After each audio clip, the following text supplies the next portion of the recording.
New Zealand whistleblower Barry Young is in court on December the 11th in Wellington District Court. We advise you to turn up at 9 a.m. for a supposed 10 a.m. start to support our key whistleblower who tried to put out 2 years ago the evidence that he had collected in the database he had built for the government, evidence of excess deaths from the mRNA shots, the Pfizer shots, that were given out by the Ardern government and coerced into New Zealanders' veins under threat of job losses and losses of homes and livelihoods, often marriages.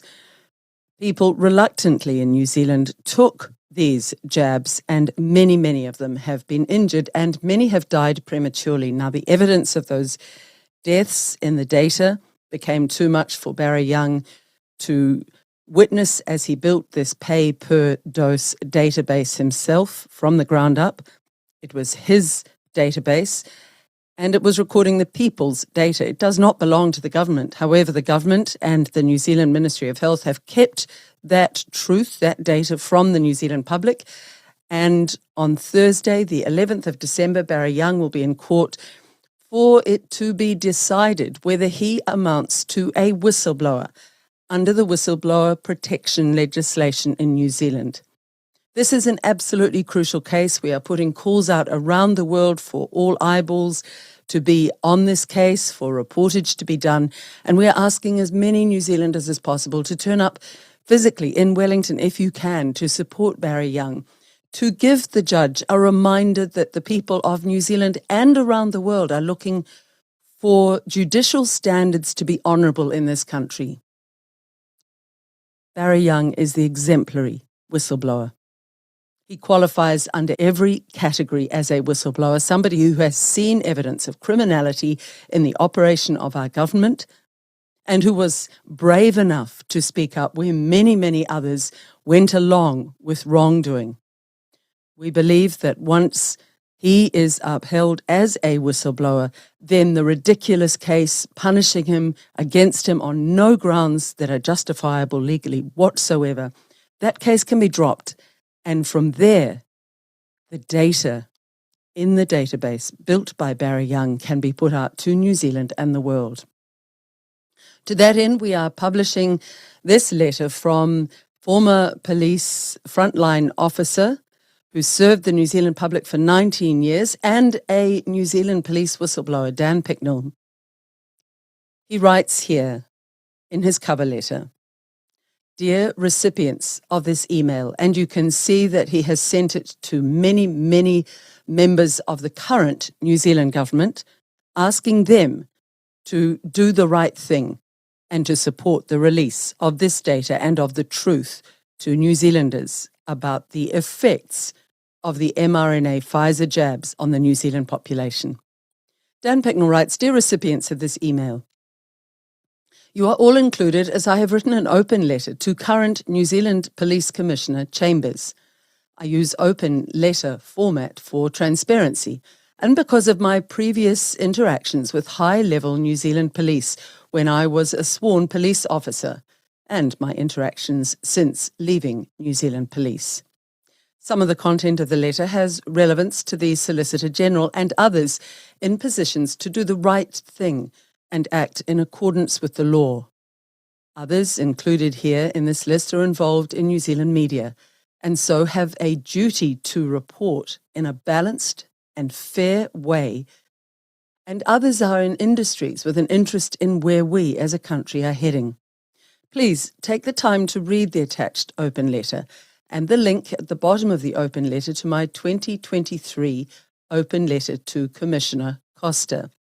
We will add below this an interview we did with Dan Picknell previously on that earlier open letter, brave open letter that he wrote." Then Dan writes, "Please reflect on where we are now at and whether this is good enough when our police are silencing whistleblowers while those at the top of our police were abusing their positions in the worst possible ways. The only way trust and confidence is restored in this country is when individuals in police and government and their agencies, current and former, that have done wrong and caused harm are truly held to account with the full strength of the law, no matter who they are. This also goes for anyone turning away from their responsibilities where harm has occurred as a result. Also, due to the massive distrust of police, our justice system, our government, and our media that now exists in our country, the previously used tactics of attempting to discredit, criminalize, or demonize people no longer works. Thank you for your time and consideration. Kind regards, Dan Picknell, former New Zealand Police frontline officer who served the New Zealand public for 19 years. This is his letter to the New Zealand Police Commissioner. New Zealand Police Commissioner Chambers, I'm writing to yet again raise my concerns. I'm a former police senior constable. I served the New Zealand public for over 19 years, all of which was in frontline policing. I resigned mid-2022, unable to any longer work under the leadership, or lack of, from Mr. Costa and his senior management team. Please read the attached open letter I wrote back in October 2023. It will give some background. I thank you for condemning the actions of Mr. McSkimming and Mr. Costa, along with other senior police. As you will gather from reading my October 2023 open letter, I had interactions with some of these top police members. I was truly let down by the attitudes, behaviours, bias, lack of moral integrity, and unwillingness to perform their duties in accordance with the law that these people displayed, along with outright dishonesty towards the public and the members of New Zealand Police they were in charge of. While I applaud your position with the current behaviours exposed, where a whistleblower was criminalised by abuses of police powers, it leaves me asking what you as Commissioner of New Zealand Police will do to remedy other cases where the same modus operandi has been used to silence, criminalise, and destroy the lives of those speaking up in the best interests of New Zealanders. 2 examples come to mind, and I am aware of more.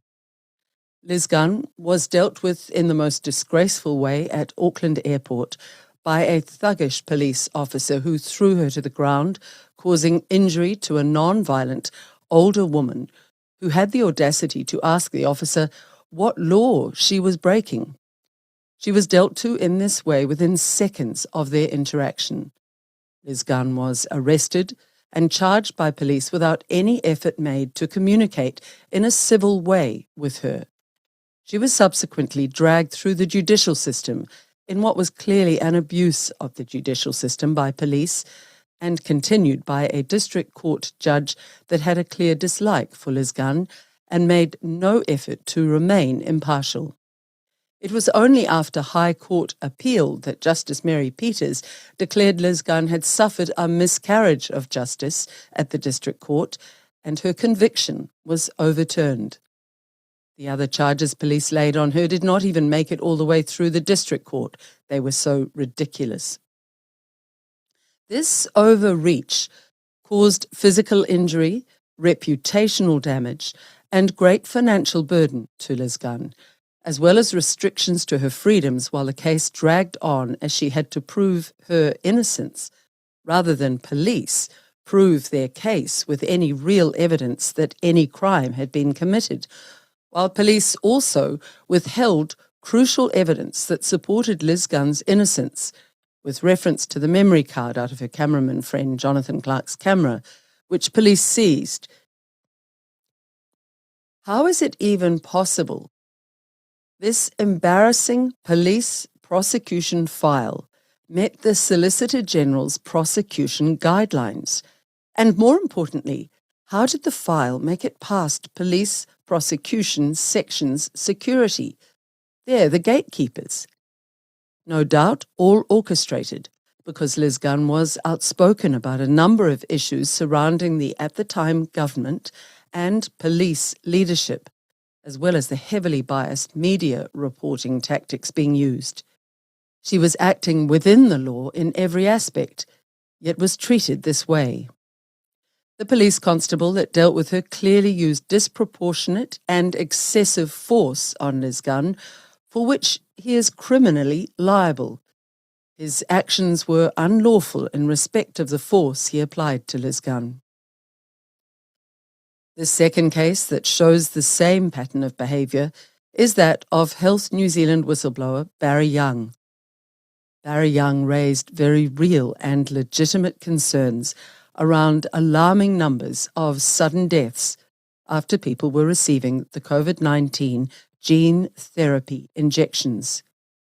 He made these discoveries while employed by Health New Zealand in the role he was employed for. He made these disclosures with the protection of the Protected Disclosures Protection of Whistleblowers Act 2022. Barry Young ensured no individual was identified in his disclosures, and I believe to date no individual has been identified. Barry Young has appealed to members of Parliament, including now former Deputy Prime Minister Winston Peters, and to police to listen to him and look at the data, but they turned away from it, as has Health New Zealand. Instead of taking the time to thoroughly investigate these disclosures and work with Barry Young to understand the data and its significance, correct me if I'm wrong, and you did do this with Barry Young, but have police even analysed the data or had an independent expert analyse the data and issues Barry Young raised? But instead of taking time to thoroughly investigate, police reacted quickly to storm Barry Young's home, arrest and charge him with multiple offences which don't seem to be appropriate for someone making a disclosure reliant on the protection afforded under the Protected Disclosures Act 2022. If police have analysed the data, then police would realise Barry Young was correct to be concerned with the clusters of deaths discovered post-injection, and police would be obliged to investigate these deaths further. Police charged Barry Young and have him placed on restrictive bail conditions, effectively silencing him and destroying his life, reputation, and ability to gain employment in his area of expertise. Barry Young acted in good faith and conscience in an effort to save lives after discovering something had gone badly wrong. His employer, Health New Zealand, also turned away from his concerns and instead, with cooperation from New Zealand Police, sought to criminalise a man trying to do the right thing. Barry Young's case is still active in the judicial system. Why have New Zealand Police not consulted with Barry Young and investigated his claims, which are based on data gathered by Health New Zealand? An editor's note here, I would add in there, based on data gathered by Barry Young for the database that Barry Young built as a contractor working with Health New Zealand. It is Barry Young's database, but he presented the data to Health New Zealand. Then Dan Picknell continues, why have New Zealand Police not opened an investigation or taken a complaint from Barry Young against Health New Zealand, turning away from the data that warned them the COVID-19 gene therapy injections were causing excessive deaths? What will you do for these victims of police overreach? Will you speak up for them and ensure the wrongs done to them are corrected? And what steps will the Solicitor General take to remedy these wrongs? I appreciate the COVID topic is a very contentious one, but look at the evidence, not the emotions or belief systems of different groups or individuals. I also tried multiple times as a policeman to raise my concerns with Mr. Costa and other senior police managers. This was over available evidence that showed serious issues with the whole COVID response and the quality and safety of the COVID gene therapy injections. I had real evidence to support my concerns, and I was also turned away from by police, as were NZ Doctors Speaking Out with Science, NZDSOS, who provided Mr. Costa with evidence of alarming contaminants in the New Zealand Pfizer COVID-19 gene therapy injections. NZDSOS asked police to investigate, as our health experts promoting the response also turned away from their concerns and refused to engage over them. I was visited by a senior police manager on behalf of Mr. Costa to basically warn me off and reinforce to me that police are not in the practice of investigating the government. I'm sure you are aware that the Policing Act 2008 allows you the capability to do exactly that if necessary, as you are able to execute your duties independently of any minister. So if a minister or ministers, no matter who they are, have behaved in a way to suggest criminal offending or participation in anything that collectively amounts to criminal offending, then you most certainly can investigate. Bear in mind that it was not only police that were provided with evidence of serious harm from the COVID gene therapy injections. It was all the former and a lot of current sitting ministers and the government's associated health experts that have all turned away from the evidence and failed to act. The reason the Freedom Village appeared at Wellington was because these leaders ignored the concerns of the peaceful people from all walks of life, including police staff, defence force, fire, ambulance, doctors, nurses, lawyers, tradespeople, farmers, general workers, parents, grandparents, and many more who simply wanted to be heard and who knew their rights and freedoms were being abused, while some of them died or were injured by the COVID gene therapy injections. They were not the river of filth our supposed leaders saw them as. Can you see the irony yet? These politicians and health experts used the police to do their bidding and silence these courageous people that simply wanted to be heard and acknowledged. New Zealand police obliged and overstepped on behalf of the abusers, just on a grander scale. Is this why I was told that New Zealand police don't investigate government? Criminal acts have been committed by individuals at the highest level of not only police, but also government and the health sector. The Royal Commission of Inquiry into COVID is non-adversarial and does not look to allocate blame or investigate criminality. Therefore, it's not a suitable forum for criminal complaints, despite police telling me previously to take my concerns there. Investigation and prevention of crimes and apprehension of criminal offenders are core policing responsibilities. Just because a crime committed is potentially huge in scale and far-reaching, with consequences for some at the highest positions in this country, does not excuse it from being investigated and dealt with in the correct way, especially when overwhelming evidence is available to support the complaint. So far, New Zealand police management and our political and health leaders and experts have seriously underestimated the awareness, skills, intelligence, expertise, determination, and ability that exists within the New Zealand private sector. These attributes contained within the private sector often surpass and outclass the capabilities of those sitting in government positions. They are not fooled easily and have far more awareness of reality than these state officials realise. Commissioner Chambers, I know you were a detective and more connected to real police work than your predecessor and his upper management. So what say you on the matters raised here? Do you have the resolve to do the right thing, no matter the personal cost attached to doing what's right, as these other whistleblowers and everyday Kiwis have done. Mr. Costa has shown a lack of integrity and suitability to have been leading New Zealand Police, as displayed by his willingness to attempt to conceal the actions of Mr. McSkimming, potentially making himself criminally liable for offences such as obstruction and perversion of the course of justice, all the while allowing a potential victim of serious offending by second in charge of New Zealand Police to be criminalised and charged to silence her.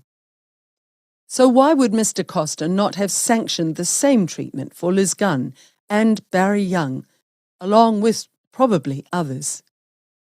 Perhaps you need to look into Mr. Costa's other business interests, connection to other companies or trusts, and whether he or anyone close to him has any connections to the pharmaceutical industry, and whether any other benefits or incentives may have influenced his behaviour during his leadership of New Zealand Police, along with any conflicting relationships, financial interests or investments, benefits or incentives obtained by politicians that pushed the COVID-19 gene therapy injections in the knowledge they were killing and severely injuring New Zealanders, and who are now pushing deregulating of GMO in New Zealand.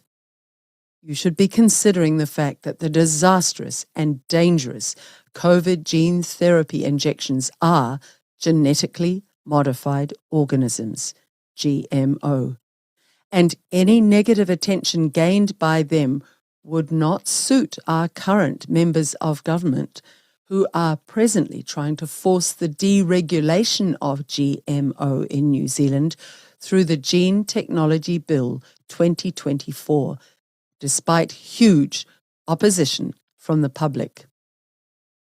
And here Dan Picknell cites an article entitled "The Gene Tech Bill is Too Risky, Even for Fonterra and New Zealand First." We will put that underneath this letter.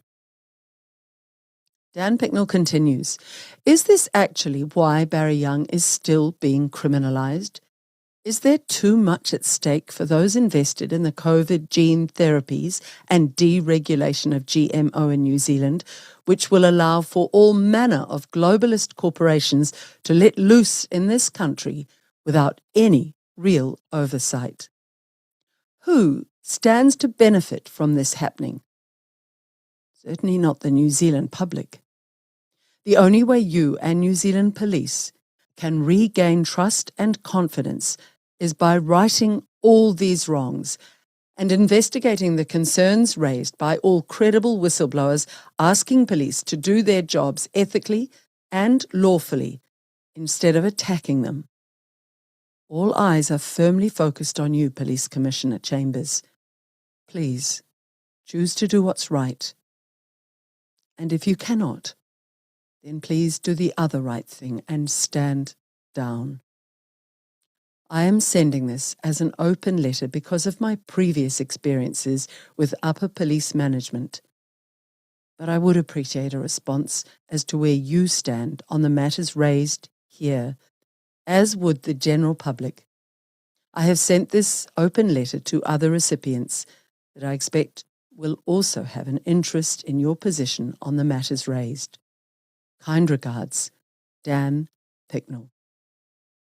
And underneath, in a piece from NZD-SOS, is Dan Picknell's earlier letter under their article of 26 November 2023, headlined "New Zealand Police Shown Clearly to Let Down People of New Zealand." And you can see the open letter sent to the New Zealand Police is at the bottom of this article. That's Dan's earlier excellent letter. Please, everybody, support Barry Young in whatever way you can. Post out this letter, post out the interviews with Barry Young, ask people overseas, any overseas contacts you have, to follow the case on Thursday, December the 11th at 9 a.m. in the Wellington District Court, and write to your minister, write to your local electorate representative and demand that the legal proceedings against Barry Young now be brought to a close, that he be declared as a legitimate whistleblower deserving protection, and furthermore, that the data in the database that Barry Young built should now, at the end of 2025, be released to the world for epidemiologists and statisticians around the world to be able to analyze exactly what went on and what were the results of the jabs that were forced on the New Zealand people by Jacinda Ardern's government. Thank you. And thank you to Dan Picknell for this excellent letter.